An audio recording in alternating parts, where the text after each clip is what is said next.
का एक में वो कर्तव्य है। तो ऐसे ही हमारे सुपर हीरो एमसीएल के रचनाकार, सलाहकार और शिल्पकार डॉक्टर श्याम गुलाब सर को मैं बोलूंगी कि वो हमें नेचर को और अच्छे तरीके से समझाए। धन्यवाद। दोस्तों नमस्कार, मैं डॉक्टर श्याम गुलाब फिर से एक बार आपका इस ट्रेनिंग सेशन में स्वागत करता हूं। मैं आशा करता हूं कि आप सभी लोग स्वस्थ हैं और आप अपने साथ अपने परिवार का, यानी घर का परिवार और एमसीएल परिवार दोनों का ख्याल रख रहे हैं। मैं ये भी उम्मीद करता हूं कि आप सभी लोग 1 घंटा बहुत अच्छी एक्सरसाइज कर रहे हो, अपने हार्ट, अपने लंग को मजबूत कर रहे हो और अपनी इम्यूनिटी को बढ़ा रहे हो। तो चलिए शुरुआत करते हैं आज के टॉपिक से। दोस्तों, हमने देखा कि हमारे भारत में भौगोलिक परिस्थिति में कितनी सारी विविधता है। जैसे हमारे संस्कृति में है, वैसे हमारी भौगोलिक परिस्थिति में भी विविधता है। पूरी दुनिया में आप कहीं भी जाइए, कैसी भी क्लाइमेटिक कंडीशन, कैसी भी जमीन, कैसा भी हवामान अगर आपको चाहिए, तो हर तरह का वो क्लाइमेटिक कंडीशन, हर तरह की वो भौगोलिक परिस्थिति आज हमारे भारत में है। अगर मैं भारत के जमीन की बात करूं तो 91% हमारे पास जमीन है और 9% जमीन के ऊपर हमारा पानी, चाहे वो नदियां हो, तालाब हो, इस तरह बहता है।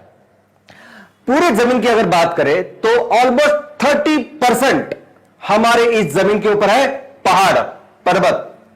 43% हमारे इस जमीन के ऊपर है मैदान, प्लेन जिसे कहते हैं, जिसके ऊपर एग्रीकल्चर इंडस्ट्रीज हम लोग करते हैं, और 27% है पठार। तो दोस्तों, आज हम लोग देखने वाले हैं, पढ़ने वाले हैं, थोड़ा सा सीखने वाले हैं इस पहाड़ों के, पर्वतों के बारे में। दोस्तों, इसको लेके हमारा देश बहुत ही समृद्ध है।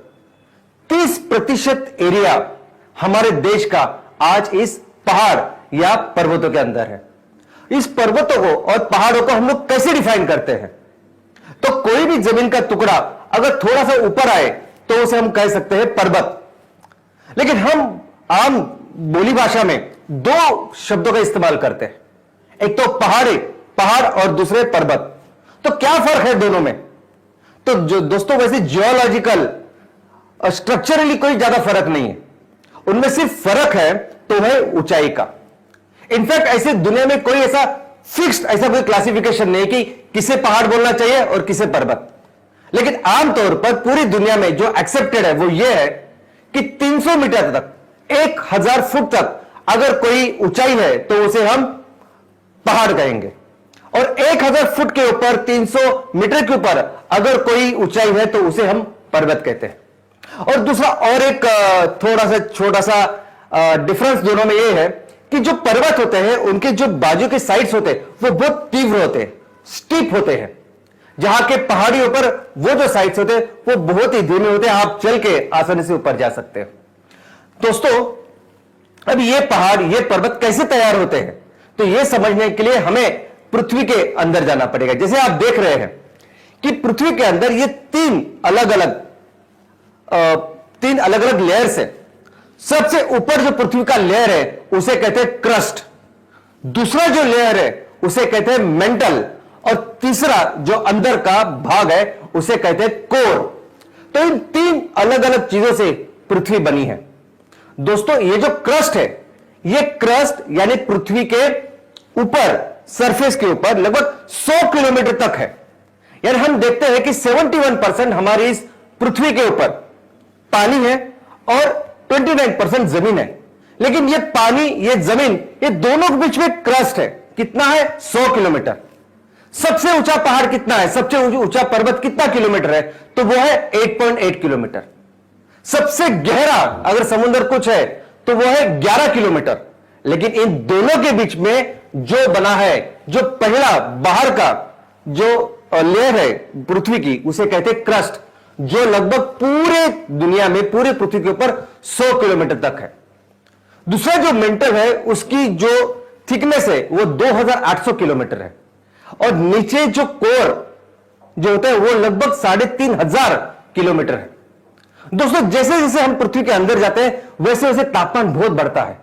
इनफैक्ट वहां पृथ्वी के बहुत अंदर कोर में यह तापमान 50,000 डिग्री से भी ज्यादा होता है। तो दोस्तों, अगर आप इस पृथ्वी के, पूरी पृथ्वी को देखेंगे तो ये पूरे पृथ्वी के ऊपर एक क्रस्ट है, और ये क्रस्ट लेकिन कंटिन्यूस नहीं है।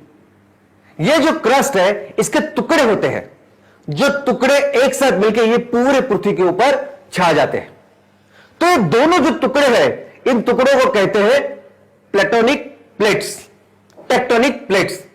अब ये जो दो प्लेट्स है, ये समुद्र के अंदर भी है, जमीन के अंदर भी है, और इन दो प्लेट के बीच में जो मूवमेंट होती है, इन दो प्लेट के बीच में जो घर्षण होता है, जो भी चीजें होती है, उसके ऊपर ही, उसकी वजह से ऊपर का पृष्ठभाग वो तैयार होता है। दोस्तों, अगर आप देखोगे कि किस तरह भूकंप आते हैं, तो भूकंप इसीलिए आते हैं कि ये दो टेक्टोनिक जो प्लेट्स है, वो प्लेट्स दोनों के बीच में मूवमेंट्स होती है, और ये मूवमेंट्स लगातार कंटिन्यूअस हमेशा होती है। तो भूकंप तब आता है जब ये प्लेट्स एक दूसरे से दूर जाती है। भूकंप तब आते हैं ये जो दो प्लेट एक दूसरे ऊपर जोर से टक्कर मारती है। वो आते हैं जब एक ट्रांसफॉर्म, ये एक दूसरे को पैरेलल ऐसी मूवमेंट होती है, या और किसी वजह से ऐसी चीजें होती है कि जिसकी वजह से भूकंप हमारी यहां सरफेस के ऊपर हमें दिखाई देता है। दोस्तों, इसके अलावा अगर दो प्लेट के बीच में कोई दरार तैयार हो, तो इस दरार में से कोई छेद तैयार हो, तो इस छेद में से नीचे हुआ एक लावा बाहर आता है। और लावा यानी क्या? तो लावा यानी द्रव रूप, ये हमारे पत्थर जो अंदर होते हैं। जैसा मैंने कहा कि अंदर बहुत ज्यादा टेम्परेचर होता है, और इस टेम्परेचर के ऊपर ये पूरे जो पत्थर है, ये लिक्विड द्रव रूप फॉर्म में होते हैं। तो जब भी ऐसी कोई दरार पड़ती है, जब ये दो प्लेट्स के बीच में ऐसी कोई छेद होता है, तो भी छेद के ऊपर से ये लावा बाहर आता है, और इसे हम लोग कहते हैं वोल्केनो या ज्वालामुखी। तो दोस्तों, दुनिया में आप देख सकते हैं कि दुनिया में ऐसे सभी जो प्रदेश जहां दो प्लेट्स साथ साथ में है, ये सभी प्रदेश वहां के भूकंप, या ये सभी प्रदेश वहां का जो ज्वालामुखी, उसी लिए जाने जाते हैं। इनफैक्ट अगर देशों की बात करें, तो देशों में कई ऐसे इलाके हैं कि जहां बार बार ये भूकंप और ज्वालामुखी आते हैं, और इसका कारण यही है कि ये देश, ये प्रदेश, ये इलाके ऐसी जगह पे है कि जहां ये दो प्लेट्स आपस में एक दूसरे के साथ जुड़े हुए हैं, और वहां मूवमेंट्स हो रहे हैं। दोस्तों, अगर मैं भारत की बात करूं, तो ऐसे दो प्लेट्स, ऐसी रेखा हमारे भारत में भी है। आप देख सकते हैं कि हमारे भारत में भी ऐसी एक रेखा है कि जिसमें दो टेक्टोनिक प्लेट्स आपस में उनकी एक लाइन है, या उनकी मूवमेंट्स होती रहती है। और ये प्लेट के अनुसार ही हमारे देश में भी सिस्मिक मैप, यानी अर्थक्वेक का या वोल्केनो का मैप ऐसा तैयार किया है। तो हमारे देश में कुछ ऐसे प्रदेश है कि जहां ये अर्थक्वेक, ये भूकंप या ज्वालामुखी होने की संभावना होती है। अगर आप देखोगे तो हमारे वो प्रदेश थोड़ा सा गुजरात में भी है, थोड़ा सा वो जैसा आप देख सकते हैं कि हिमालय के बेस पे है, और नॉर्थ ईस्ट में ज्यादा है। भुज में जब भूकंप आया था, तो भुज का वो जो प्रदेश है, ये ऐसे ही दो प्लेट के ऊपर बसा हुआ है।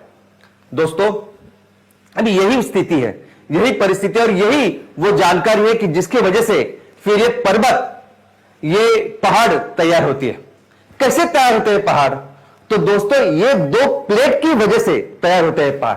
चलिए देखते हैं। सबसे पहले फोल्ड माउंटेन्स है, सबसे पहले जो प्रकार है। अभी फोल्ड माउंटेन्स है क्या? तो अभी जो दो टेक्टोनिक प्लेट्स जब आपस में एक दूसरे की तरफ आते हैं, तो एक प्लेट एक नीचे जाता है और एक प्लेट ऊपर आता है। यह जो ऊपर आने वाला प्लेट है, यह बनता है पहाड़। और दुनिया के सबसे जो ऊंचे पहाड़ आज की तारीख में है, वो सभी पहाड़ ये इस फोल्ड माउंटेन की वजह से है। दोस्तों, हमारे देश में भी जो हिमालय, ये इतना बड़ा पर्वत है, ये भी एक फोल्ड माउंटेन ही है। दूसरा है ब्लॉक माउंटेन। ब्लॉक माउंटेन यानी क्या? तो दो प्रदेश में दो अलग अलग जो लैंड पीसेस है, उसमें से एक बीच वाला जो प्रदेश है, भूखंड है, वो इसे ऊपर आता है। तो आजू बाजू की जो जमीन है, वो एक ही लेवल पे रहती है, और बीच वाली जो जमीन है, वो इस टेक्टोनिक मूवमेंट के कारण ऊपर आती है और पहाड़ बन जाता है। दोस्तों, हमारे देश में मध्य भारत में सातपुड़ा और विंध्य, ये जो पर्वत श्रृंखला है, ये इस तरह तैयार हुई है। लेकिन जरूरी नहीं कि ये दो जमीन के बीच में जो पहाड़ी है, ये ऊपर ही आए। कभी कभी ये पहाड़ी नीचे भी जा सकती है, ये जगह नीचे भी जा सकती है, और इसे फिर हम लोग क्या कहेंगे? तो इससे बनती है घाटी, इससे बनती है वैली। यानी आजू बाजू की जो जमीन है वो वैसी है, लेकिन बीच वाली जो जमीन वो नीचे आई, तो क्या बनेगा? तो बनेगी नदी। इस वैली में बहती है नदियां, और ऐसी हमारे यहां, हमारे देश में भी ऐसी नदियां हैं कि जो इस तरह से बनी हुई है। मध्य भारत की नर्मदा और तापी ऐसी बड़ी नदियां ऐसी वजह से बनी हुई है। दोस्तों, तीसरा जो अलग प्रकार है जिसका नाम है रेलिक्ट माउंटेन्स। दोस्तों, कुछ पर्वत श्रृंखला बहुत पुराने हैं और लेकिन हजारों सालों के बाद वो सभी जो पर्वत श्रृंखला है वो घिस घिस के या क्लाइमेटिक कंडीशन की वजह से वो भी प्लेन बन चुके हैं, मैदान बन चुके हैं। लेकिन कभी कभी क्या होता है कि कुछ उस पूरे पर्वत श्रृंखला में कुछ कुछ पर्वत ऐसे होते हैं जो पर्वत वैसे ही रहते, वो बहुत सख्त होते हैं और वो इतने जल्दी इतने घिस नहीं जाते।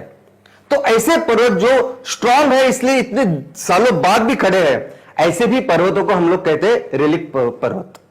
दोस्तों, हमारे देश में अरावली और नीलगिरी ये दो इस तरह के पर्वत है जो रेलिक्ट जो इस कारण बने हैं। मैं आपको बता दूं कि दुनिया में भारत में सबसे पुराने अगर कोई पर्वत श्रृंखला है तो वह है अरावली। और इस अरावली के बाद में ये वेस्टर्न घाट है, बाद में ये नीलगिरी है और सबसे पुराने सबसे नए अगर कोई है तो वो है हिमालयाज। और ये अरावली पर्वत श्रृंखला पहले बहुत बड़ी थी और जिसको अभी घिस घिस के अभी वो जो बची है जिसे हम आज राजस्थान में देखते हैं। इसके अलावा नेक्स्ट जो प्रकार है वो है वोल्केनिक माउंटेन्स। जैसा हमने देखा कि दो टेक्टोनिक प्लेट्स है, ये जब घिस जाते तो अंदर से लावा आता है बाहर। लेकिन लावा यानी पिघले हुए ये पर्वत ही है। तो जब ये बाहर आते हैं, जब इनका टेम्परेचर कम हो जाता है, ये फिर से पर्वत बनते हैं और ऐसे लावा की वजह से भी हमारे यहां माउंटेन्स या पहाड़ तैयार होती है। हमारे देश में अंडमान जो द्वीप है उसमें ऐसे पहाड़ें नजर आती है। दोस्तों, अभी भारत की बात करते हैं कि भारत में कौन सी पहाड़ें हमारे सामने हैं। तो सबसे पहले मैं बता दूं कि हमारे भारत में ये भौगोलिक जो रचना है, प्राकृतिक रचना है, इसकी वजह से अलग अलग भारत के भौगोलिक प्रकार बने हुए हैं। बहुत सारे प्रकार ये भारत के इस पर्वतों के कारण बने हुए हैं। आइए देखते हैं। सबसे पहले जो नॉर्थ या उत्तर भारत में जो प्रदेश है उसमें सबसे इंपॉर्टेंट श्रृंखला अगर कोई है तो वह हिमालय पर्वत श्रृंखला। दोस्तों, हिमालय ये दुनिया की सबसे बड़ी पर्वत श्रृंखला है। ये लगभग 2600 किलोमीटर तक इतनी लंबी है। लेकिन हमारे इस उत्तर भारत में सिर्फ हिमालय नहीं है, तो बाकी की भी पर्वत श्रृंखला है, जैसे पीर पांजाल, काराकोरम, लद्दाख, झास्कर, शिवालिक और कई सारे। अगर हम हिमालय की बात करें तो हिमालय हमारे देश के लिए बहुत जरूरी ऐसी पर्वत श्रृंखला है। इनफैक्ट मुझे एक्चुअली हिमालय के ऊपर एक बहुत डिफरेंट सेशन लेना पड़ेगा, तब जाके मैं थोड़ा सा कुछ हिमालय के बारे में आपको बता सकता हूं। लेकिन इस हिमालय के 3 अलग अलग प्रकार हैं। उत्तर से लेकर दक्षिण तक अगर आप जाएंगे तो सबसे ऊपर उत्तर वाला जो है वो है ग्रेटर हिमालय, जिसकी ऊंचाई सबसे लंबी होती है। और जो दुनिया के सबसे बड़े जो पीक्स है, जैसे एवरेस्ट है, K2 पीक्स है, कांचनजंगा, ये सभी उस ग्रेटर हिमालयज में आते। उसके नीचे दक्षिण की ओर होते हैं लेसर हिमालयज और उसके नीचे होते हैं आउटर हिमालय और शिवालिक भी उनको कहते हैं। दोस्तों, इसके अलावा इस हिमालय के 4 अलग अलग नाम भी है उसके प्रदेश के अनुसार। अभी इस हिमालय में बहुत सारी नदियां बहती है, तो 2 नदियों के बीच में जो हिमालय है उसका जो प्रदेश है उसके अनुसार इस हिमालय के 4 प्रकार हैं। सबसे पहले है पंजाब हिमालय, जो इंदुज यानी सिंधु नदी और सतलज नदी इन दोनों के बीच में है। दूसरा है कुमाऊन हिमालय, जो सतलज नदी और काली नदी इन दोनों के बीच में है। तीसरा है नेपाल हिमालय, जो काली और तीस्ता इन दोनों के बीच में है। और चौथा है आसाम हिमालय, जो तीस्ता और ब्रह्मपुत्र इन दोनों के बीच में, जैसा आप देख सकते हैं। दोस्तों, इसके अलावा आते हैं मध्य भारत में। मध्य भारत में जो सबसे इंपॉर्टेंट जो पर्वत श्रृंखला है वो है सातपुड़ा और विंध्या। लेकिन इसको छोड़ बाकी के भी कई सारे पर्वत श्रृंखला हमारे सामने है, जैसे अरावली है, सातमाला, अजंता, रामगढ़, कैमूर, राजमहल और कई सारे पर्वत श्रृंखला हमें इस मध्य भारत में दिखाई देते हैं। दोस्तों, जब हम नॉर्थ ईस्ट की तरफ जाते हैं तो ऑलमोस्ट 90% जो जमीन है नॉर्थ ईस्ट की वो इन पहाड़ों या पर्वतों के अंदर है। हम देख सकते हैं तो कई सारे ऐसे पर्वत है कि जिनकी वजह से उन स्टेट्स का नाम भी है। तो इन सारे पर्वत श्रृंखला में है गारो, खासी, नागा, मिजो, डाफला, पटकई, बरेल, मिश्मी और कई सारे। ये छोड़के जब हम पेनिनसुलर या नीचे की ओर आते हैं, तब पेनिनसुलर एक ऐसा रीजन है कि हमारे दोनों बाजू और नीचे भी पूरे समुंदर हैं। तो दो प्रमुख जो पर्वत श्रृंखला है वो है वेस्टर्न घाट और ईस्टर्न घाट। दोस्तों, इसके अलावा बहुत सारे पर्वत श्रृंखला हमारी इस पेनिनसुलर इंडिया में भी है, जैसे नीलगिरी, अन्नामलाई, शिवरे, जावड़ी और पालकुंडा और कई सारे। दोस्तों, ये तो मैंने आपको बहुत बड़े बड़े पर्वत श्रृंखला बताई, लेकिन हमारे देश में जहां भी आज आप जिस गांव में रहते हैं, जिस तहसील में रहते हैं, जिस जिले में रहते हैं, आपके आजू बाजू में कई सारे पहाड़ होंगे, कई सारे पहाड़ की श्रृंखला होगी, कई सारे ऐसे पहाड़ होंगे जिनका वहां के लोगों के लिए भौगोलिक, सांस्कृतिक, प्राचीन, ऐतिहासिक ऐसा महत्व है। कई सारे हमारे राजा महाराजा, उनके किले, उनकी ठिकाने वहां हुआ करती थी। कई सारे हमारे प्राचीन रिलीजियस प्लेसेस भी ऐसे जगह पे है। तो मुझे ऐसा लगता है कि आप अपने तहसील में, अपने जिले में जो ऐसी पर्वत श्रृंखला है और किस तरह से आज वो हमारी सामाजिक, आर्थिक, सांस्कृतिक परिस्थिति का भाग बन चुके हैं, इसके बारे में पढ़ाई करना बहुत जरूरी है। क्योंकि उसके बारे में शायद किसी ने लिखा नहीं होगा, या अगर किसी ने लिखा है, उसने कुछ उसके ऊपर पढ़ाई की है, तो उसको कंपाइलेशन करके उसको आगे डेवलपमेंट के लिए लेके जाना ये बहुत जरूरी है। तो चलिए जानते हैं इस पर्वत क्यों जरूरी है हमारे लिए।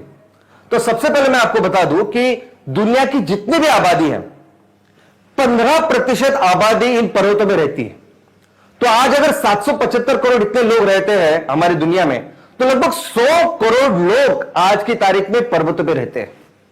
इसके अलावा हाफ जो डायवर्सिटी है जो जमीन की है, यानी हम हमेशा कहते हैं कि पूरी दुनिया में जितनी बायोडायवर्सिटी है, जैव विविधता है, उसकी 80% जैव विविधता है जमीन के ऊपर, 15% है समुद्र में और 5% है स्वीट या मीठे पानी में। तो जमीन के ऊपर जो ये 80% जैव विविधता है, उसकी आधी जैव विविधता वो ये पहाड़ों में है। दोस्तों, इतना ही नहीं, यूनाइटेड नेशन के जो 17 सस्टेनेबल गोल्स है कि जो हर राष्ट्र ने उसके ऊपर काम करना चाहिए ताकि पूरी दुनिया को हम फिर से एक सस्टेनेबल इकोनॉमी के तौर लेके जाए, उसमें एक इंपॉर्टेंट जो लक्ष्य है, जो गोल है, वो इन पहाड़ों के बारे में है। दोस्तों, इसीलिए ये पहाड़ इतने जरूरी है कि 2003 से हम हर साल एक अंतरराष्ट्रीय पर्वत का दिन मनाते हैं। यही लोगों को बताने के लिए, समझाने के लिए, जागरूकता लाने के लिए, अवेयरनेस करने के लिए कितने जरूरी ये पहाड़ हमारे दुनिया में है। हर साल 11 दिसंबर को यह दिन होता है और इस साल की जो थीम है वो थीम है वुमन मूव माउंटेन्स। यानी इन सब चीजों में ये पूरा जो दिन हम लोग मनाते हैं इसलिए कि लोगों को समझे पहाड़, ये पर्वत कितने जरूरी है और उसके लिए क्या क्या करना चाहिए। लेकिन इन सब में महिलाओं क्या कंट्रीब्यूशन कर सकती है और उनकी वजह से क्या डिफरेंस हो सकता है, यही समझाने का तरीका, ये कोशिश इस साल के थीम में है। दोस्तों, अभी देश की बात करते हैं। हमारे देश की जब मैं बात करता हूं या कोई भी बात करता है, हमारा देश पूरी दुनिया में जाना जाता है उसकी यूनिकनेस के लिए। यूनिकनेस क्या है? विविधता। हमने देखी कि यह विविधता भौगोलिक भी देखी आज कि पूरी दुनिया में कोई भी कैसी भी जगह हो, हर तरह की क्लाइमेटिक कंडीशन आज हमारे देश में है। सांस्कृतिक विविधता तो पूरी दुनिया में कहीं नहीं होगी ऐसी विविधता अपने देश में। बोली भाषा, हर तरह की विविधता आज हमारे देश में है और यह विविधता हमारी ताकत है। दोस्तों, हमारा भारत पिछले इतिहास में 90% ऑफ द टाइम हम दुनिया की सबसे बड़ी अर्थव्यवस्था थे। लेकिन सिर्फ अर्थव्यवस्था की बात नहीं दोस्तों, हर क्षेत्र में, कोई भी क्षेत्र आप लीजिए, लेकिन हर क्षेत्र में भारत पूरी दुनिया का नेतृत्व करता था। 90% ऑफ द टाइम हम दुनिया का नेतृत्व करते थे। तो क्यों करते थे, कैसे करते थे? तो दोस्तों, मैं ये इसलिए नहीं कह रहा हूं कि मैं भारत का नागरिक हूं, मुझे भारत के ऊपर गर्व है और मैं इसलिए कहता हूं कि हम फिर से वो कर सकते हैं, हम फिर से दुनिया की सबसे बड़ी इकोनॉमी बन सकते हैं, हम फिर से पूरी दुनिया का नेतृत्व कर सकते हैं। मैं इसलिए नहीं बनता हूं कि मुझे बहुत ज्यादा गर्व है। मैं इसलिए आपको कहता हूं कि हमें इस कुदरत ने बनाई ऐसी है। भारत की निर्मित, भारत का निर्माण जिस तरह से कुदरत ने, भगवान ने, इस पूरी दुनिया ने किया है, ये ऐसे ही किया है। हमारे में मूलभूत वो ताकत है, हमारे नेचुरल, हमारी वो स्ट्रेंथ है कि हम पूरी दुनिया में नंबर 1 इकोनॉमी, नंबर 1 देश बन सकते हैं। दोस्तों ये कैसे, किस तरह से मैं कह सकता हूं, चलिए देखते हैं, मैं आपको बताता हूं। सबसे पहले मैं आपको बताऊं कि ये देखो, ये पूरी दुनिया का नक्शा अभी आपके सामने है।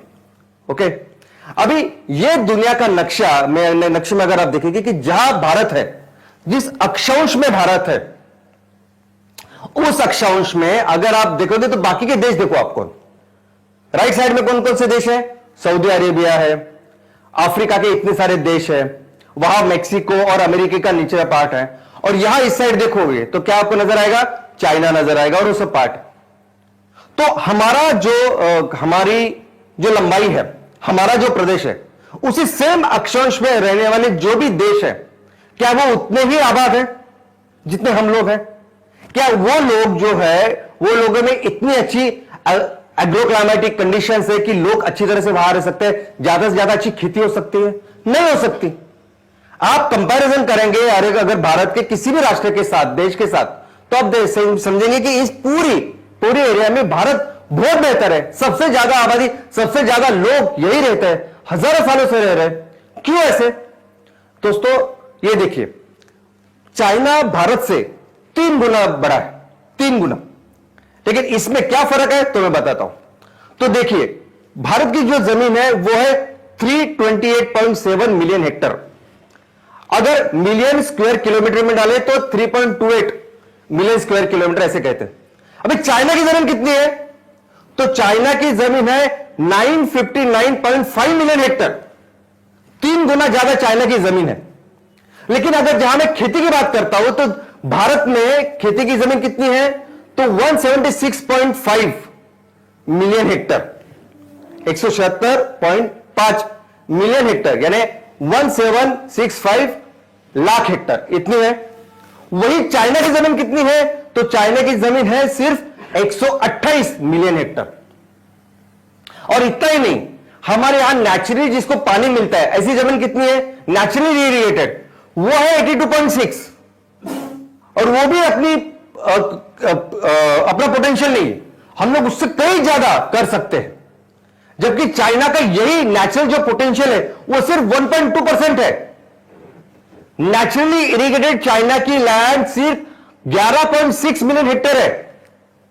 चाइना ने बाद में बहुत मेहनत करके, बहुत इन्वेस्टमेंट करके, बहुत इंफ्रास्ट्रक्चर का तैयार करके चाइना ने और 52.5 मिलियन हेक्टेयर इतनी जमीन, खेती की जमीन, उसको इरिगेटेड किया है।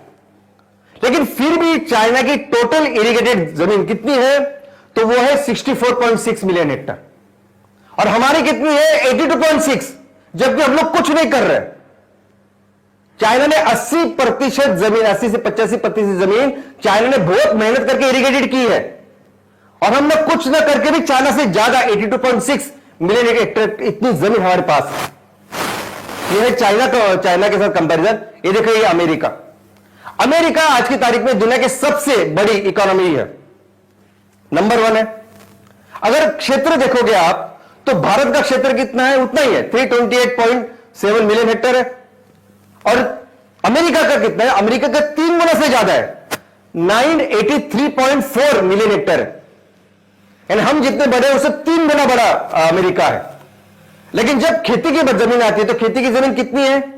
तो खेती की जमीन हमारे पास है 176.5 मिलियन हेक्टर, और वही अमेरिका की जमीन कितनी है? अमेरिका की जमीन 168.1 इतनी ही है, हमसे कम।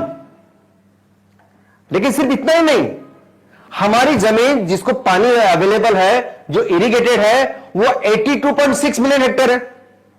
जबकि मैं हमेशा बोलता हूं कि इसका हमारा पोटेंशियल तो बहुत ज्यादा है उससे। और अमेरिका की जो इरिगेटेड लैंड है, अमेरिका की ऐसी खेती की जमीन जिसको पानी मिलता है, वो हमसे 1/4 है, 25%। हमारे पास जितनी जमीन है जिसको पानी मिलता है उससे 25%, यानी उसकी जमीन है सिर्फ 23.2 मिलियन हेक्टर। तो ऐसा कैसे है?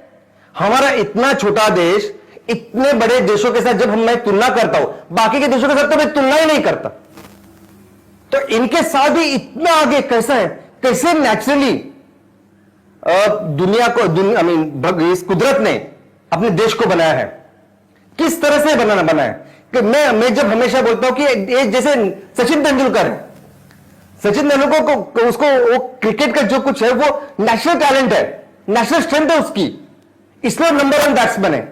इसलिए मैं हमेशा कहता हूं कि हमारा भारत भी नेचुरली इतना कुछ हमारे पास कि हम लोग दुनिया के नेतृत्व करेंगे आने वाले दिनों में। तो किस तरह से आता है, क्यों हुआ ये सब? तो ये हुआ इनकी वजह से, ये हुआ हमारे ग्रेट ग्रेट हिमालय और बाकी के पर्वतों की वजह से। कैसे हुआ हिमालय से, कैसे हुआ हिमालय से पूरा देश हमारा सुजलाम सुफलाम? तो दोस्तों ये वो हिमालय है कि जिसने हमारे देश को दुनिया की सबसे बड़ी ऐसी नदियां दी है। ये सिंधु, गंगा, ब्रह्मपुत्र, यमुना, ये सिर्फ से सब गंगा से शुरू होती है, हमारे इस पर्वत से शुरू होती है, हिमालय से शुरुआत होती है। और सबसे अच्छी बात मैं आपको बताऊं, ये जो पर्वत है, ये जो हिमालय है, ये हिमालय के कई सारे जो ग्रेटर हिमालय है वो पूरा 12 महीना साल भर वो हमेशा बर्फ रहता है वहां। तो ये सभी नदियां जो हिमालय से बहती है, ये साल भर भारत को पानी देती है। तो साल भर पानी देने वाली ये नदियां पूरे दुनिया में कहीं नहीं है। दूसरी बात, ये जब नदियां बहती है, ये नदियां अपने साथ बहुत अच्छी मिट्टी अपने साथ लेके आती है। तो आज इन नदियों की वजह से, इस हिमालय की वजह से एक बहुत जबरदस्त ऐसा इंडो गंगेटिक प्लेन भारत में तैयार हुआ है, जो इन नदियों ने किया है। आप पढ़ाई कीजिए आज जाके, आप देखिए कि दुनिया में सबसे ज्यादा फर्टाइल ऐसी जमीन कौन सी है? तो सबसे ज्यादा फर्टाइल, सबसे ज्यादा उपजाऊ जमीन में यह प्लेन आता है। यह हमारा भारत का प्लेन है। किसकी वजह से है? यह हमारी नदियों की वजह से, जिन्हें इसलिए हम माता कहते हैं। लेकिन इन सबके अगर पिता कोई हो गए तो वह हिमालय है। दोस्तों, हिमालय की वजह से ये सब नदियां शुरू होती है, हिमालय की वजह से साल भर इनको पानी मिलता है। और इतना ही नहीं, ये जो पानी इस पूरे साल भर इन नदियों में होता है, इससे सिर्फ खेती होती है कि नहीं, ऑलमोस्ट सो मेनी इंडस्ट्रीज जो आज हमारे देश में वो इन नदियों के पानी के ऊपर चलती है। इतनी आबादी, दोस्तों हमारे देश की 40% आबादी तो सिर्फ गंगा घाटी के किनारे है। तो ये नदियों का जो पानी है, जो हिमालय के वजह से आज हमें मिलता है, हमारे आर्थिक, सामाजिक, सांस्कृतिक हर चीज का एक अहम हिस्सा है। आज ये नदियां है, ये हिमालय पर्वत है कि जिसकी वजह से आज हमारा देश इतना आगे कंपैरिजन में। और एक बात बताता हूं मैं दोस्तों, ये बाकी के सभी जो देश है ना, जो अभी आपने देखे सऊदी अरेबिया, बाकी के अफ्रीकन देश, ये इस तरह से डेजर्ट, रेगिस्तान बन चुके हैं। पता है क्यों? क्योंकि हमारा देश जो है उसके उत्तर की तरफ साइबेरिया करके बहुत बड़ा रेगिस्तान है, और वो रेगिस्तान और ऊपर से जो पोल है वहां से बहुत ठंडी हवा आती है, इतनी ठंडी हवा, और वो बहुत ही ड्राई होती है। एक हवा हम सब देखते हैं जो अपने साथ बाष्प लेके आते हैं, और उसकी वजह से हमें फिर बारिश मिलती है, ये मौसमी हवा। उस तरह से ऐसी ठंडी हवा भी है जो अपने साथ ये बहुत कम टेम्परेचर लेके आती है, और वो जब आती है तो पूरा प्रदेश इतना ठंडा करती है कि कोई भी वेजिटेशन, कोई भी सजीव वहां जिंदा नहीं रह सकता। ऐसी कंडीशन करते हैं कि वहां फिर हम ना खेती कर सकते हैं, ना लोग रह सकते हैं, ना कोई बस्ती हो सकती, इस तरह से। और आप देख सकते हैं ये, और ऐसी सेम परिस्थिति फिर हमारे सऊदी अरेबिया, बाकी के देशों में जो हमारे उस अक्षांश में रहते हैं, चाइना में भी वही परिस्थिति है। चाइना में बहुत सारा प्रदेश इस तरह से बंजर बन चुका है, रेगिस्तान बन चुका है। तो कौन है जो इन हवा को रोकता है और अपने देश को संभालता है? और वो भी है हमारा हिमालय। दोस्तों, ये हिमालय है कि जिसकी वजह से उत्तर भारत का टेम्परेचर कभी ज्यादा कम नहीं होता, जबकि सेम अक्षांश में बाकी के देश अगर आप देखोगे तो वहां -2, -5, -10 तक टेम्परेचर जाता है। और इसी की वजह से उत्तर भारत में इतने सारे लोग, इतना बेस्ट प्रदेश अगर किसी ने बनाया तो उसका कारण है हमारे हिमालय। इसके अलावा यही नहीं तो नीचे से जो मानसून आता है, जो पानी के ऊपर से जो हवा आती है, जो बाष्प लेके आती है, उसको भी रोकता है हिमालय। हिमालय इसलिए रोकता है कि ताकि हमें ज्यादा से ज्यादा बारिश मिले। आपको सुन के ताज्जुब होगा, लेकिन सबसे ज्यादा बारिश पाने वाला देश है भारत, उसमें से एक है भारत। दोस्तों, ये हिमालय है जो नीचे समुद्र से जो हवा आती है, जो अपने साथ बाष्प लेके आती है, बारिश लेके आती है, उसको रोकती है। ये हिमालय है कि जो बे ऑफ बंगाल से जो बारिश आती है, जो हवा आती है, उसको रोक के वहां हमें ज्यादा बारिश देती है, और वो जो शुक्र और वो जो ड्राई हवा है वो फिर अफगानिस्तान की तरफ जाती है। जो अरेबियन हवा से, अरेबियन समुद्र से जो बारिश आती है या जो हवा आती है, ये वेस्टर्न घाट है जो उसको रोकते हैं, और बाद में सूखी हुई हवा फिर वो पाकिस्तान की ओर जाती है। दोस्तों, इतना ही नहीं, अगर आप देखोगे तो हमारे देश में भी जहां जहां पर्वत है, वहां एक जगह से पर्वत जिसको जब हवा को फेस करते हैं वहां बहुत ज्यादा बारिश होती है, और जब वो बारिश निकल जाती है तो उसके दूसरे साइड आप देखोगे तो ज्यादा बारिश नहीं होती, क्योंकि हवा जो होती है उसमें बाष्प बहुत कम हो जाता है। तो ये जो पर्वत है, ये पर्वत हमारे देश के ये बहुत ज्यादा पानी तो देते ही हैं, लेकिन जहां जहां पूरी दुनिया में जो पर्वत है, ये प्रकृति की एक जो पानी चक्र है उसको संभालता है। दोस्तों, प्रकृति का नियम ही है, जो भी आप इस्तेमाल कर रहे हो प्रकृति उसे हमेशा आपको सर्व करती रहती है। प्रकृति ने हर चीज की व्यवस्था प्रकृति ने इस तरह की है कि वो कभी खत्म ही नहीं होती, वो हमेशा शाश्वत होती है हमेशा। और मैं आज तो पानी का एग्जांपल दे रहा हूं, लेकिन आप हर चीज के बारे में आप पढ़ाई कीजिए। ये वो नियम ही है जिसके ऊपर पूरा संसार चल रहा है, लाखों करोड़ों सालों से चलता आ रहा है। तो अगर मैं पानी चक्र की बात करूं तो हम लोग देख सकते हैं कि ये पूरे जो समुद्र में पानी है उसकी भाप हो जाती है, वो ऊपर आते हैं, पहाड़ उसको रोकते हैं, वर्षा होती है, और वो वर्षा होने के बाद वही पानी फिर से नदियों के जाके समुद्र से मिलता है, और फिर से वो बाष्प होके फिर हमें अवेलेबल होता है यूटिलाइज करने के लिए, इस्तेमाल करने के लिए। दोस्तों, इसके अलावा ये जो बायोडायवर्सिटी है जो मैक्सिमम इन पहाड़ों के ऊपर है, ये बायोडायवर्सिटी है इन जंगलों में। तो इसीलिए आप देखोगे कि इस पहाड़ों में, इस पर्वतों में बहुत सारे जंगल्स हैं। जितने जंगल, जितने फॉरेस्ट आप देखोगे तो मैक्सिमम इन पहाड़ों के ऊपर है, इन पर्वतों के ऊपर है।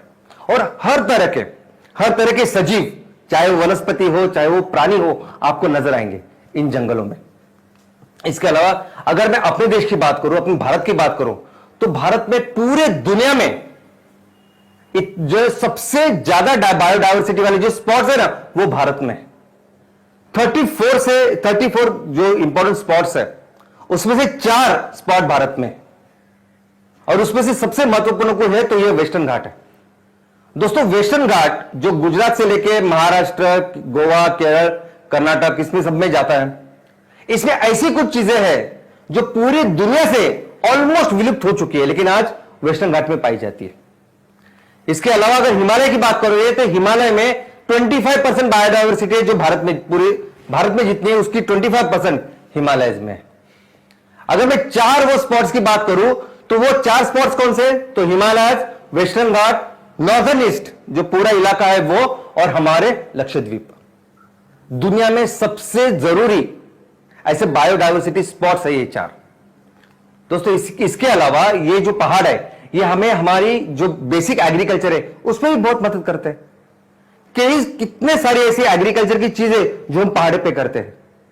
आज चाय के मामले में, चाय की कल्टीवेशन, चाय को तैयार करना और उसको एक्सपोर्ट करना, इसमें पूरी दुनिया में भारत दूसरे स्थान पे है। वो है इन पहाड़ों की वजह से। लेकिन इतना ही नहीं, इन पहाड़ों के ऊपर कई सारे हॉर्टिकल्चर, फ्लोरिकल्चर, मेडिसिनल इतनी चीजें होती है। दोस्तों, मैं अगर आपको बात बताऊं तो बहुत सारे, सिर्फ ईस्टर्न घाट, वेस्टर्न घाट, नीचे की जो पर्वत श्रृंखला है वो तो है ही, लेकिन इस हिमालय में कुछ ऐसी स्पेसीज है, ऐसी मेडिसिनल चीज है, हर्ब्स है कि जो पूरी दुनिया में अवेलेबल नहीं है, और मैं ये रिकॉर्ड के ऊपर बोल रहा हूं। दोस्तों, इसके अलावा हमारा जो भारत है वो आज पहले 5 में आता है सबसे ज्यादा बिजली कंज्यूम करने वाला देश।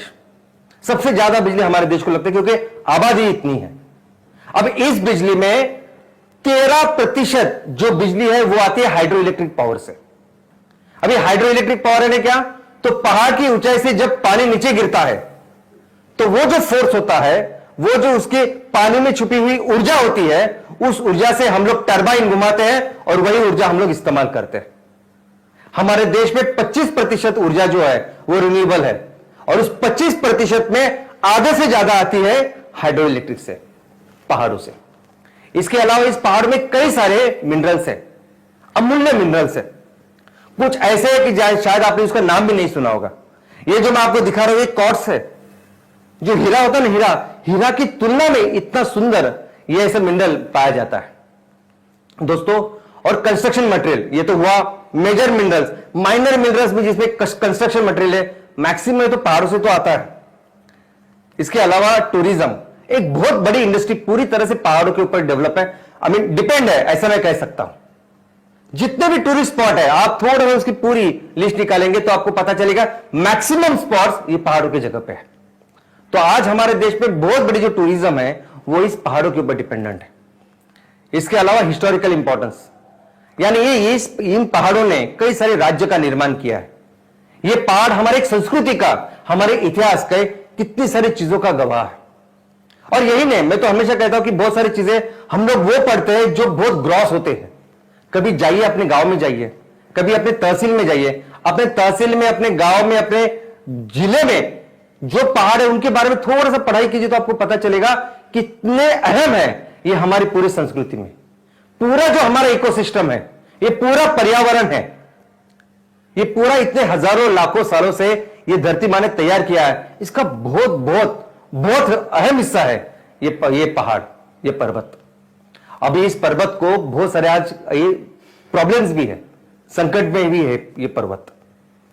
अभी सबसे बड़ा पर्वत, आई मीन सबसे बड़ा चैलेंज, सबसे बड़ा खतरा अगर आज कुछ है तो दोस्तों वो है ग्लोबल वार्मिंग। ग्लोबल वार्मिंग की वजह से पूरी दुनिया में क्या हो रही है आपके सामने। लेकिन ये चीज जिसको सबसे ज्यादा तकलीफ हो रही है, सबसे ज्यादा परिणाम उसके ऊपर हो रहा है, तो वो है ये पर्वत। हमें सामने दिखाई नहीं देता आंखों से शायद, लेकिन दोस्तों बहुत ज्यादा परिणाम कर रहा है ये हमारे पर्वतों के ऊपर। सोचिए ये हमारे हिमालयस, सोचिए वो हिमालयस कि जिनकी वजह से ये नदी निकली, जिनकी वजह से ये 12 महीने पानी की वजह से आज इतनी सुजलाम सुफलाम भारत का निर्माण हमने हजारों सालों तक किया। अगर ये नदियां लुप्त हो गई, अगर इस हिमालय पे जो ये पहाड़ है, जो बर्फ के पहाड़ है, अगर ये चले गए तो क्या होगा दोस्तों। सबसे ज्यादा परिणाम ग्लोबल वार्मिंग का आज इस पहाड़ों के ऊपर हो रहा है। और हमने क्या, ये इस ग्लोबल वार्मिंग की वजह से ये पूरी बायोडायवर्सिटी है, ये पूरा इकोनॉमी का जो संतुलन है वो भी बिगड़ चुका है।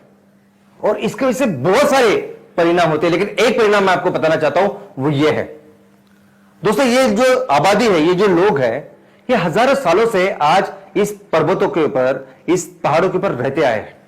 वो आदिवासी है, बाकी के लोग हैं, और इनकी अपनी एक व्यवस्था है, उनका एक अपना इकोसिस्टम है। वो उनकी अपनी एक आर्थिक, सामाजिक, एक पूरी तरह से इक्विलिब्रियम उन्होंने तैयार किया है इन पहाड़ों के साथ। लेकिन आज क्या किया है कि आज एक ग्लोबल वार्मिंग की वजह से और हमारे कुछ इकोनॉमिक एक्टिविटी की वजह से ये पूरी जो उनकी व्यवस्था है इतनी सालों से बनी हुई है, ये पूरी हमने बर्बाद करके रखी है। दोस्तों ये लोग जो आज इस पहाड़ों के ऊपर रह रहे, ये लोग जो पर्वतों के ऊपर रह रहे, दोस्तों ये प्रोटेक्टर है इन पहाड़ों के, इन पर्वतों के। लेकिन आज अगर आप देखोगे तो ये इनकी बेसिक जो चीजें हैं वो भी आज अवेलेबल नहीं है। इनफैक्ट ये ग्लोबल वार्मिंग की वजह से जो सबसे ज्यादा डेलिकेट जो सेक्शन है समाज का वो ये है। सबसे ज्यादा तकलीफ अगर किसी को हुई तो इनको हुई है, क्योंकि डायरेक्टली नेचर, इकोसिस्टम, पर्यावरण इनके साथ जुड़े हुए हैं, जो हम जैसे नहीं है, डायरेक्ट। और जब उन इकोसिस्टम को, पर्यावरण को जो जिसको हमने पूरी तरह से खराब करके रखा है, सबसे ज्यादा तकलीफ में रहने वाले आज ये लोग हैं। आप देखिए तो बेसिक एमिनिटीज आज इनको नहीं मिल रही है। पानी, यानी बारिश के बाद 2 महीने के बाद इनका पानी खत्म हो जाता है। मैं हमेशा, मैंने कई सारे किलों को देखा है। मैं हमेशा महाराष्ट्र में एक रायगढ़ है जहां छत्रपति शिवाजी महाराज के किलों पे जाता हूं। तब 500 साल पहले वहां कितने लोग रहेंगे, उनको कितना पानी लगेगा, उसकी पूरी व्यवस्था वहां तब की उन्होंने। और अभी इतने सालों बाद जब इतने साइंस, टेक्नोलॉजी सब कुछ आज हमारे सामने है, लेकिन ये लोग जो आज पहाड़ों की रक्षा करते हैं, पहाड़ों में रहते हैं, 2 महीने के बाद इनका पानी चला जाता है और सिर्फ पानी के लिए वो क्या क्या करते हैं शायद आप पढ़ोगे तो आपको पता चलेगा। ऐसी परिस्थिति आज इनकी है। इलेक्ट्रिसिटी, आज बिजली की इतनी आदत है कि अगर 1 घंटा 2 घंटा बिजली ना रहे तो हम लोग रह नहीं सकते। इनके घरों में आज तक बिजली नहीं है। फ्यूल, कोई सी तरह की ऊर्जा इनके पास नहीं है, कुछ कोई भी कुकिंग फ्यूल ये सब बातें करते हैं ना हम लोग, कुछ नहीं है।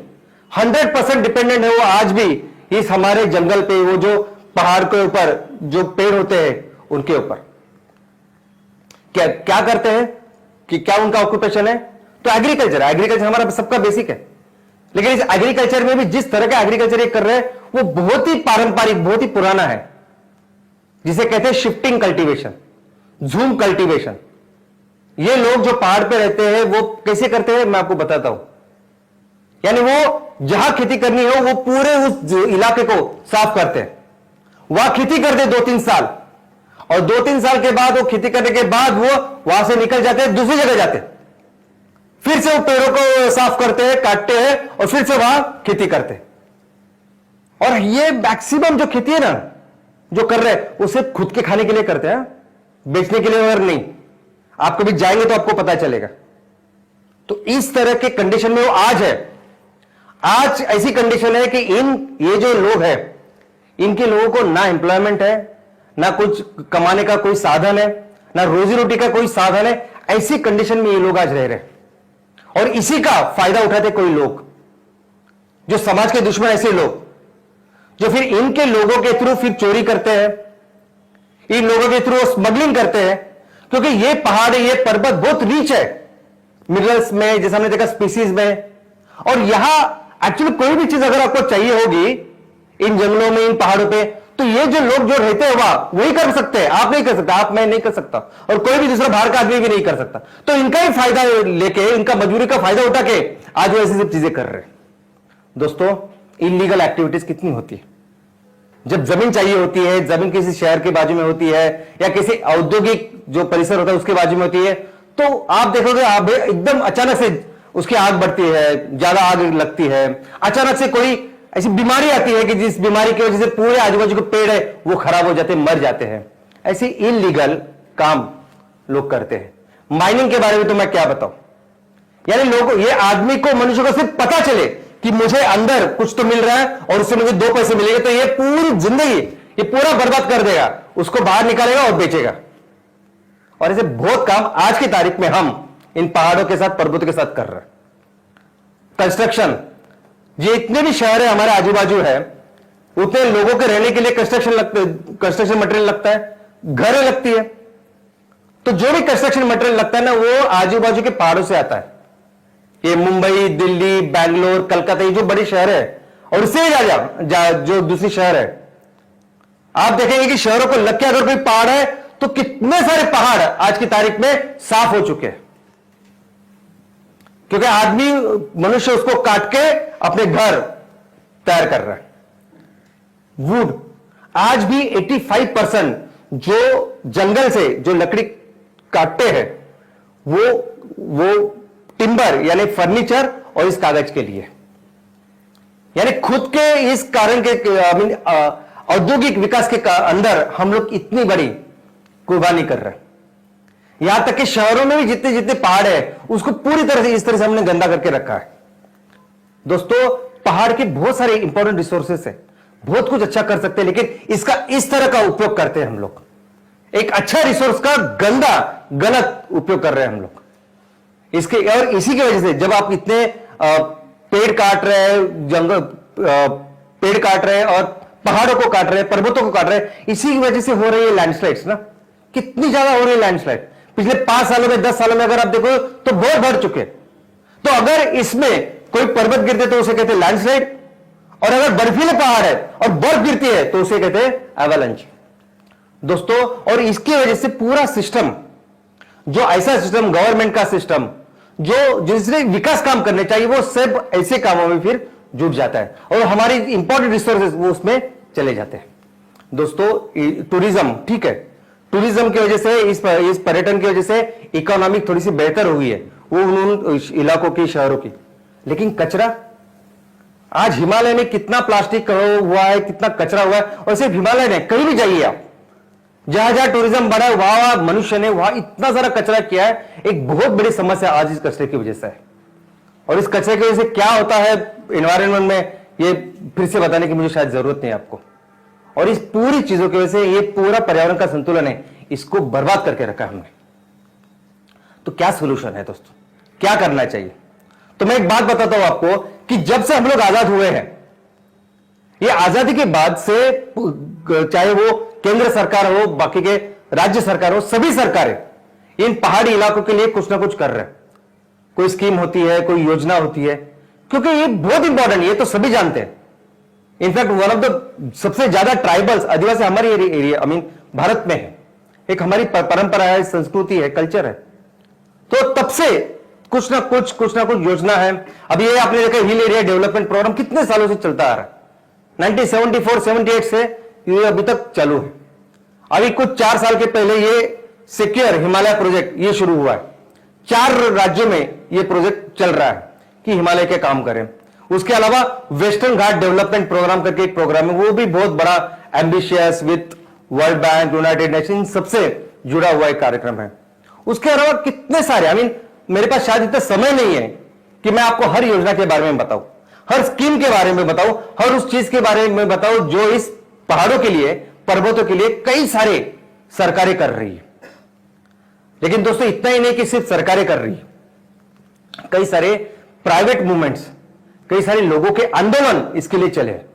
अब ये जो सेफ हिमालय मूवमेंट है, आंदोलन है, इसके अलावा कई सारे आंदोलन, सिर्फ हिमालय की बात नहीं, हर वेस्टर्न घाटी की बात करें, ईस्टर्न घाटी की बात करें, नीलगिरी की बात करिए, आप हर जगह पे कुछ ना कुछ लोग हैं जो केयर करते हैं, जिनको समझते हैं कि कितनी बर्बादी ये हम पर्वतों की और ये पहाड़ों की कर रहे हैं, और इसके लिए जुट रहे हैं और अपने अपने तरीके से काम कर रहे हैं दोस्तों। और ये आज की नहीं, ये बहुत पहले से, जैसे मैं कहता हूं कि बहुत सारी स्कीम्स आजादी के बाद से, वैसे लोगों का इन्वॉल्वमेंट, लोग जो इसके लिए काम कर रहे हैं वो भी तब से, बहुत सालों से हम लोग ये काम कर रहे हैं। और इतना ही नहीं कि लोग सिर्फ काम कर रहे हैं, कोई सभी लोग मिलकर काम कर रहे हैं, कुछ लोग अपने वैयक्तिक इंडिविजुअल लेवल पे भी काम कर रहे हैं। हमने देखा कि कैसे अफरोज शाह, एक आदमी निकला कि मुझे उस बीच के ऊपर, वो जो किनारे के ऊपर जो कचरा है वो साफ करना है, एक आदमी ने शुरुआत की और वो आंदोलन बन गया। वैसे एक अफरोज शाह इस हिमालय के लिए भी काम कर रहा है, जिसका नाम है प्रदीप सांगवान। उसको भी ये बिल्कुल सहन नहीं हुआ कि इतनी खराबी हम लोग कर रहे हैं। 2014 से ये आदमी जा रहा है और पहाड़ों में जितना कचरा है जो है वो साफ कर रहा है। एक अच्छी बात यह है कि आज में वो एक फाउंडेशन बन चुका है, कई सारे लोग उसके साथ जुड़ गए अच्छा काम करने के लिए। लेकिन दोस्तों अगर इसका रिजल्ट अगर आप देखोगे, यानी हम आजाद हुए तब से लेके गवर्नमेंट कर रही है, हम कर रहे हैं, कुछ प्रोजेक्ट्स है जो वर्ल्ड बैंक कर रही है, कई सारे ऐसे प्रोजेक्ट है जो प्राइवेट कंपनियां सीएसआर के फंड के थ्रू भी कर रहे हैं। अगर आप पढ़ाई करेंगे तो आपको पता चलेगा, सही सब लोग काम कर रहे हैं इसके ऊपर। लेकिन शायद वो जो एफर्ट्स है वो बहुत कम है, क्योंकि उसका जो रिजल्ट होना चाहिए वो बिल्कुल सेटिस्फैक्टरी नहीं है। आज जिस तरीके से इसकी हानि हो रही है, डिस्ट्रक्शन हो रही है, बर्बादी हो रही है, ये बिल्कुल हम लोग सहन ही नहीं कर सकते। ये पूरी जो चीजें चल रही है, ये पूरे जो सोल्यूशन, समाधान करने की कोशिशें चल रही है, ये बिल्कुल कोशिशें हमें उस समाधान की ओर लेके नहीं जा रही है। तो इसके बारे में एमसीएल की एक सोच है। एमसीएल सोचती है कि क्या सोल्यूशन इसका होना चाहिए। तो एमसीएल ये सोचती है कि दोस्तों इसमें सबसे इंपॉर्टेंट कुछ है रोल किसी का, तो वो है वहां पे रहने वाले लोगों का। दोस्तों ये जो लोग हैं जो बाहर पे रहते हैं ना, ये डॉक्टर है इस चीज के, ये सैकड़ों सालों से रह रहे हैं इधर। हमें कितने भी लगे, आपको मुझे कितना भी लगे कि मैं जाऊं और बाहर के बाजू के इलाके में उस पहाड़ी में जाकर उसको साफ करूं, लेकिन ये लोग ऐसे कि उनकी पूरी व्यवस्था इनसे जुड़ी हुई है। कोई भी स्पेसीज, कोई भी वनस्पति, कुछ भी अगर कुछ खराब है तो उनको समझ में आता है, उसको कैसे करे वो उसमें उनके समझ में आता है, और वो एक्चुअली बहुत अच्छे तरीके से इन सब चीज का ख्याल रख सकते हैं। ये सभी चीज, ये सभी लोग, इनफैक्ट ये बहुत बड़ी ऐसे रिसोर्स है, ये डॉक्टर्स है, ये हमारे पर्वतों के, ये हमारे जंगलों के। अभी क्या, लेकिन प्रॉब्लम यह है कि ये खाली पेट नहीं कुछ कर सकते, अपने अपने तरीके से ये लोग करते हैं बेचारे, बिकॉज उनका पूरा जीवन इसके ऊपर डिपेंडेंट है। कई सारे आंदोलन करते हैं, कई सारे यहां वहां जाते हैं, लेकिन खाली पेट क्या क्या करेंगे, कब तक जाएंगे, कब तक करेंगे। तो एमसीएल ये सोचते हैं कि अगर हमें इन पर्वतों के लिए कुछ करना है, हमें इन पहाड़ों के लिए कुछ करना है, और इस पूरे इकोसिस्टम जो पहाड़ से जुड़ी हुई है उसके लिए कुछ करना है, तो एक ही तरीका है कि ये जो लोग हैं इन लोगों को हम सक्षमीकरण करें, इन लोगों को सशक्त करें, क्योंकि इनमें जो कैपेसिटी है वो सबसे बेहतर है। ये चाहे तो ये पूरी चीजों को फिर से अच्छा कर सकते हैं, और यही तरीका है, एक ही तरीका है इन लोगों को आर्थिक और सामाजिक जीवन बेहतर करने का। और ये कौन कर सकता है सबसे बेस्ट? तो वो है ये एमसीएल विलेज प्रोजेक्ट। दोस्तों, एमसीएल विलेज प्रोजेक्ट, हर कोई बस्ती, हर कोई गांव, हर कोई कहीं भी कोई भी लोग अगर रहते हैं तो वो कुछ किसी न किसी गांव में है, कोई भी कस्बा किसी न किसी गांव में है। क्या आप देखते कभी इलेक्शन होता है, इलेक्शन में कभी भी ऐसा आपने गांव देखा है, कभी ऐसा कस्बा देखा है जो छूट गया है इस इलेक्शन से? नहीं, प्रॉपरली सबका सेंसस होकर सभी प्रॉपर नोट उस सेंसस में है, कोई भी लोग रहते हैं। तो आज कहीं भी ये काम कर रहे हैं, कहीं भी लोग रह रहे हैं, तो आज वो किसी न किसी गांव में है, किसी न किसी ग्राम पंचायत में। तो अगर ग्राम पंचायत के स्तर पे हम लोग खड़े रहे, ग्राम पंचायत स्तर के हम लोग, अभी एमसीएल के बारे में भी हम बात करते हैं, एमसीएल का क्या उद्देश्य है? तो ज्यादा से ज्यादा बेहतर बिजनेस करना और लोगों को ज्यादा से ज्यादा अपॉर्चुनिटी देना। तो इस एमवीपी के जरिए हम लोग अपने लोगों का जो है आर्थिक विकास अच्छी तरीके से कर सकते हैं। सबसे इंपॉर्टेंट, सबसे क्रुशियल प्रोजेक्ट है ये एमसीएल विलेज प्रोजेक्ट, क्योंकि एमसीएल विलेज प्रोजेक्ट क्या करेगा, वहां रहने वाला, वहां का जो उद्योजक है वो ये सोचेगा कि वहां जो रहने वाले हमारे जो लोग हैं जो आज पहाड़ों में रहते हैं, क्या बेस्ट कर सकते हैं, वहां के क्या रिसोर्सेस है, और ऐसी कौन सी चीज मैं हम लोग तैयार कर सकते हैं जिसको हम मार्केट में बेच सकते हैं। आज कितने सारे सेक्टर्स है। आज अब मैं सिर्फ बायोमास की बात करूं जिससे हम लोग फ्यूल बना रहे हैं, तो बायोमास तो कहीं भी आ सकता है। अगर मैं ऑर्गेनिक फूड प्रोडक्ट्स की बात करूं तो दोस्तों कई सारे, मैं आपको बोलता हूं, कई सारे ऐसे वनौषधि है या वन में मिलने वाले जो सुपर फूड है जो पत्ता भी नहीं है।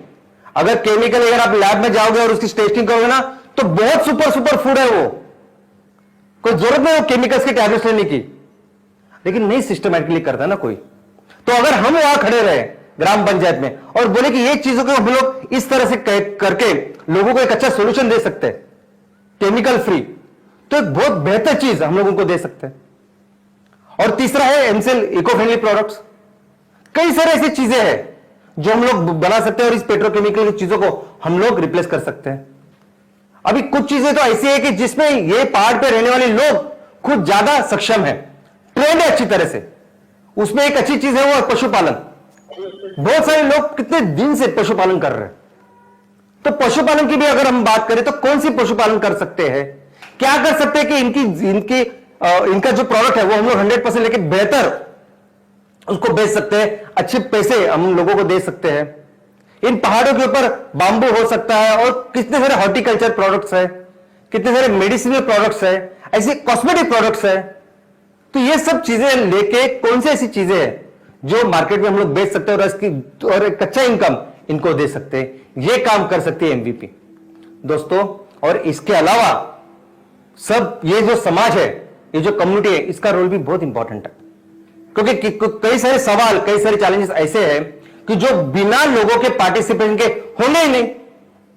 अभी हमने देखा कि टूरिज्म बढ़ गई है, लोगों के पास पैसे आए, लेकिन फिर भी कई सारे ऐसी समस्या है जो पैसे से नहीं सहल होगी। लोग जाने चाहिए वहां।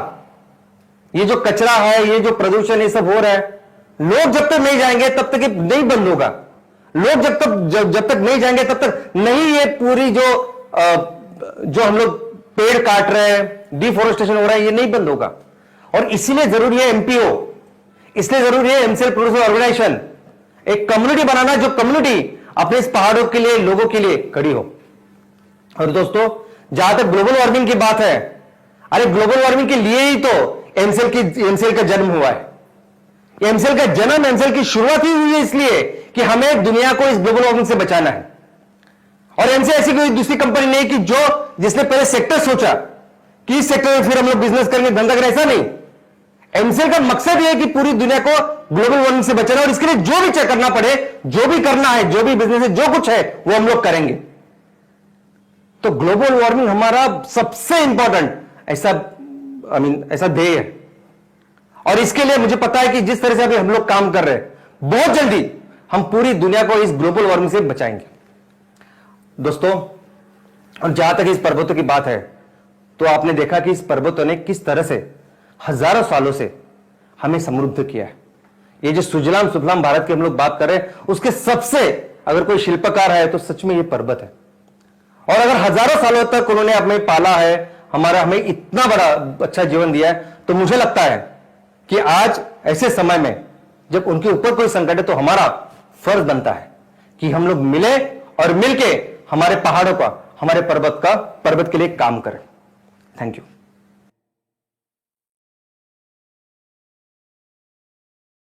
गुड मॉर्निंग एमसीएल इंडिया परिवार। और एक शुक्रवार और शाम सर का ट्रेनिंग वेबिनार, हमारे दिलो दिमाग पे जोरदार प्रहार, हमारी सोच पे एक जोरदार वार।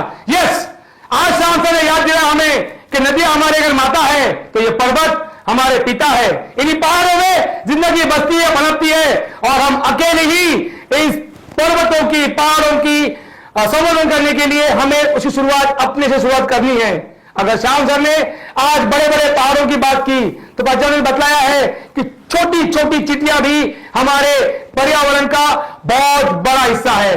श्याम सर और बच्चों की यही कहानियां, यही ट्रेनिंग हमें प्रेरणा देती है, और इसी प्रेरणा को लेके चल रहा है गांव गांव, तालुका, जिला और इस देश भर में एमसीएल रेवोल्यूशन का ये नारा। Thank you very much all MCL, MVP owners, channel partners, BDS, senior BDS, MPO, MBS, senior prime BDS and entire MCL India family। जी हां, मैं और एक बार शान से कहूंगा, यस, आपको इस देश की मिट्टी का वास्ता है, और MCL ही सुजलाम सुफलाम भारत का रास्ता है। जय हिंद, जय MCL।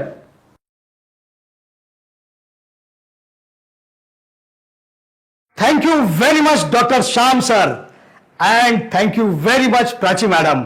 आज जो विषय आपने लिया है, एक छोटा, एक सूक्ष्म जीव भी कितना प्रकृति के लिए महत्वपूर्ण होता है, इससे हमें पता चलता है। धन्यवाद प्राची मैडम, फिर एक बार हमें ऐसी ही इंस्पायरिंग स्टोरी बताने के लिए। Thank you very much doctor लवेश sir, and thank you very much Shyam sir. फिर एक बार हमें हमारे भारत में बसी हुई जो जमीन है और हमारे पर्वत, जिसके बारे में आज श्याम सर ने बताया कि वो कैसे हमारे प्रकृति का अहम हिस्सा है, और इस पर बसने वाले लोग, इस पर बसने वाली सारी बायोडाइवर्सिटी, इस पर बसने वाले सारे जीव जंतु कैसे हमारे लिए इतने महत्वपूर्ण है, और आने वाले दिनों में हमें इनका ख्याल रखना है, ताकि अगर हमें आगे बढ़ना है, अगर हमें इस पूरी सृष्टि को अगर बचाना है, तो इन्हें बचाना हमारा पहला और सबसे महत्वपूर्ण धर्म है। तो दोस्तों, हम आगे बढ़ते हैं और यही प्रतिज्ञा करते हैं कि आने वाले दिनों में हम किसी भी प्रकार का, प्रकृति का कोई नुकसान नहीं होने देंगे। फिर एक बार हमें चार्ज करने के लिए, हमें हमारी जिम्मेदारी का एहसास दिलाने के लिए मैं आप लोगों का और श्याम सर का धन्यवाद अदा करता हूं, और फिर एक बार मैं धन्यवाद अदा करता हूं आप सभी लोगों का, सारे एमपीओ, सारे एमवीपी, सारे चैनल पार्टनर, सारे बीडीएस, प्राइम बीडीएस और पूरी एमसीएल टीम, जिन्होंने इस एमसीएल के वेबिनार को अटेंड किया। धन्यवाद। और इसी के साथ मैं मंगेश शेलार, आपका होस्ट, यह घोषणा करता हूं कि आज का यह वेबिनार यही समाप्त हुआ। धन्यवाद।